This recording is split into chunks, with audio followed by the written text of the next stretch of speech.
আসসালামু আলাইকুম everyone, welcome back to our channel. আজকের পর্বে হাজির হয়ে গেলাম নতুন একটি স্ন্যাক্স রেসিপি নিয়ে। এটা দেখতেও যেমন মাশাআল্লাহ, খেতেও কিন্তু অনেক সুন্দর। এটা একবার খেলেই কিন্তু বারবার খেতে ইচ্ছা করবে। আর এটা বানানো বাড়তি কোনো ঝামেলা নেই, মাত্র কয়েকটি উপকরণে এই স্ন্যাক্সটি মাত্র কয়েক মিনিটেই বানিয়ে নেওয়া যায়। চলুন কথা না বাড়িয়ে মূল রেসিপি যাওয়া যাক। ফাইনালি রেসিপিটা বানানোর জন্য এখানে আমি দুটো সেদ্ধ করা আলু নিয়েছি। এবার কাঁটা চামচের সাহায্যে খুব ভালোভাবে আলুটাকে ম্যাশ করে নিচ্ছি। আপনারা চাইলে এখানে গ্রেটারের সাহায্যেও গ্রেট করে নিতে পারেন। এভাবে আমি কাঁটা চামচের সাহায্যে খুব ভালোভাবে ম্যাশ করে নিচ্ছি। দেখুন আলুটা খুব ভালোভাবে ম্যাশ করা হয়ে গেছে। এবার আমি অ্যাড করে দিচ্ছি একটি পেঁয়াজ কুচি, আর দিয়ে দিচ্ছি 3টে কাঁচা লঙ্কা কুচি। দিয়ে দেবো হাফ চামচ লবণটা স্বাদ মতো, আর দিয়ে দেবো হাফ চামচ লাল লঙ্কা গুঁড়ো, হাফ চামচ ধনিয়া গুঁড়ো, আর দিয়ে দিচ্ছি ম্যাগি মশলা। এখানে ম্যাগি মশলাটা দেওয়ার কারণে কিন্তু টেস্টটা অনেকটাই বেড়ে যাবে। এবার খুব ভালোভাবে সব উপকরণগুলোকে মিশিয়ে নিচ্ছি।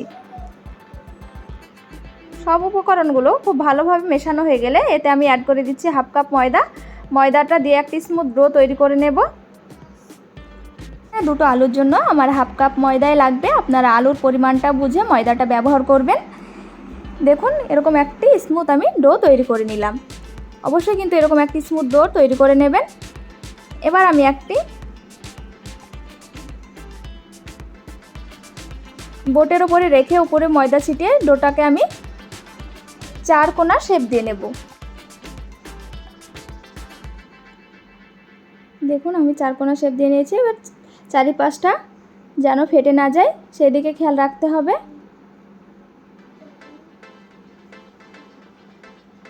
খুব ভালোভাবে শেপটা দেওয়া হয়ে গেছে। এবার আমি একটা নাইফের সাহায্যে আমি কেটে নিচ্ছি। এভাবে আমি ছোট ছোট করে কেটে নিচ্ছি।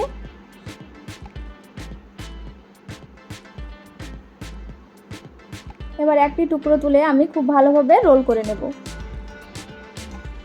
হাতে একটু ময়দা নিয়ে খুব ভালোভাবে আমি রোল করে নেব।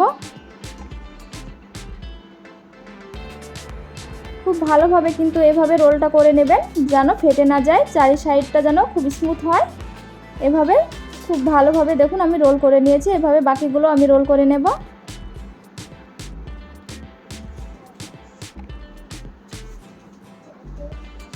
সবগুলো রোল করা হয়ে গেছে।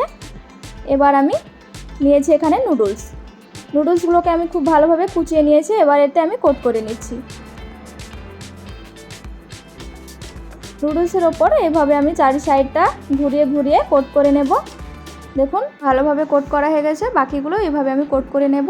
এই নাস্তাটা বাড়িতে একবার হলেও বানিয়ে খেয়ে দেখবেন, খেতে কিন্তু খুবই মজাদার হয়। আর বানানো বাড়তি কোনো ঝামেলা নেই, মাত্র কয়েকটি উপকরণে এটা বানিয়ে নেওয়া যায়।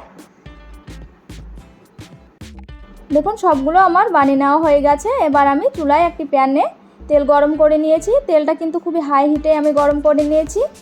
এবার চুলার ফ্লেমটা মিডিয়াম টু হাই রেখে নাস্তাগুলো ভেজে নেব। নাস্তাগুলো দেওয়ার সঙ্গে সঙ্গে কিন্তু উল্টাতে যাবেন না, তাহলে কিন্তু ভেঙে যাওয়ার সম্ভাবনা আছে। এক সাইডটা ভাজা হয়ে গেলে অপর সাইডটা আমি এভাবে উল্টে পাল্টে ভেজে নেব। কালার চেঞ্জ করে আমি ভেজে নিচ্ছি। এভাবে উল্টে পাল্টে আমি কালার চেঞ্জ করে ভেজে নেব।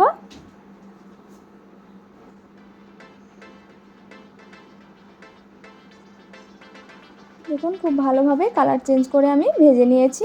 কালারটাও কিন্তু মাশাআল্লাহ অনেক সুন্দর এসেছে। এবার আমি তুলে নিচ্ছি।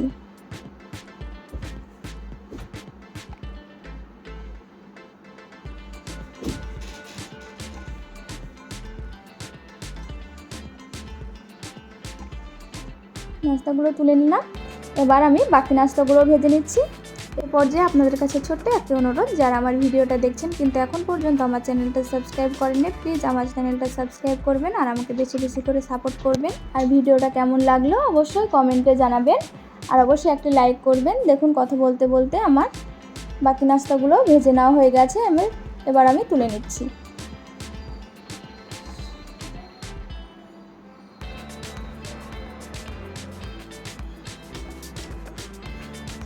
দেখুন ঝটপট তৈরি হয়ে গেল একদম নতুন স্বাদের স্ন্যাক্স রেসিপি। সবাই ভালো থাকবেন, সুস্থ থাকবেন। ফিরে আসবো আবার নতুন কোনো ভিডিও নিয়ে। এখনকার মতো বিদায় নিচ্ছি।